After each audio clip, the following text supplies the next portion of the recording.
जिसे 40 रोज से जायद का अरसा मुकम्मल होने को है। इस दौरान ये तहरीक तुर्बत से होते हुए बलूचिस्तान के मुख्तलिफ इलाकों से गुजरते हुए क्वेटा पहुंचा और क्वेटा में खून जमाने वाली सर्दी में भी 4 रोज के क़याम के बाद बलोच लापता अफराद के लवाहिकीन के साथ इस्लामाबाद की जानिब रवाना हुआ। इस दौरान तमाम तर रास्तों में धमकाने और पीछे हटाने वाले और पुरतशद्दुद पॉलिसियों के बावजूद भी ये लॉन्ग मार्च एक पुरअमन तरीके से अपने मंजिल तक पहुंच गया और यहाँ पे पुरतशद्दुद पॉलिसियों को अपनाने के बावजूद भी आज यहाँ पे हमारे इस तहरीक को, इस लॉन्ग मार्च को 14 दिन हो रहे हैं। लिहाजा इस दौरान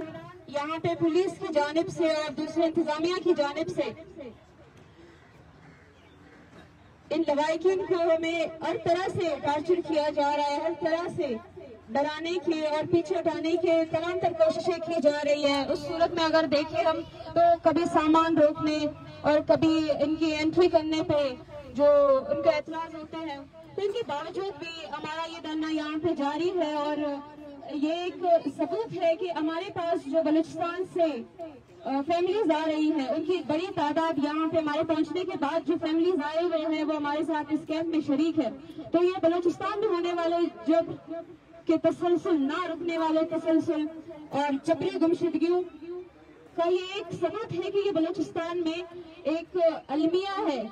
एक इंसानी अलमिया है कि जिसमें हम लोगों को ये बावर कराना चाहते हैं कि 70 सालों से हमारे लोगों को, हमारे जो लोग हैं उन पे ये जुल्म किया जा रहा है। 2 दहाइयों से उनकी मसख शुदा लाशें फेंकी जा रही है, उन्हें तालीमी इदारों से, घरों से और चौराहों से उठाकर लापता किया जाता है और साला साल हमें ये खबर नहीं होता कि हमारे लोग कहाँ हैं। इस कैंप में हमारे साथ ऐसे खानदान भी है कि जिनके पास 4 लोगों के भी केसेस हैं, उनके घरों से 4 लोग भी उठाए गए, 3 लोग भी उठाए गए, उनके छोटे छोटे जो बच्चे होते हैं, कहीं तो वो 15 साल के बच्चे भी उठाए गए, 13 साल के बच्चे भी उठाए गए हैं। और हमारे पास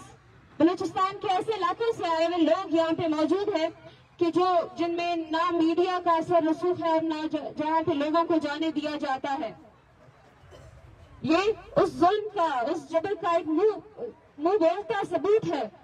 कि बलूचिस्तान में जारी इस जुल्म पे सबको बोलना चाहिए, इसकी मजम्मत करनी चाहिए, इस पर मुजाहिमत भी करनी चाहिए। जब हम यहाँ आए थे तो हमारे पास 40 के करीब 50 तक हमारे पास लवाहिकीन थे, लेकिन यहाँ पहुंचने के बाद इनकी तादाद बढ़ चुकी है। हमारे पास बच्चे भी हैं, खवातीन भी हैं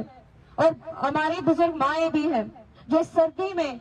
दिन रात यही मुतालबा करते हैं कि हमारे जो लोग हैं उन पे कोई कसूर है, उन पे जो केसेस है उनको सामने लाया जाए, उन्हें अदालतों में पेश किया जाए, उन्हें उनका जो बुनियादी हक है उन्हें वो फराम किया जाए।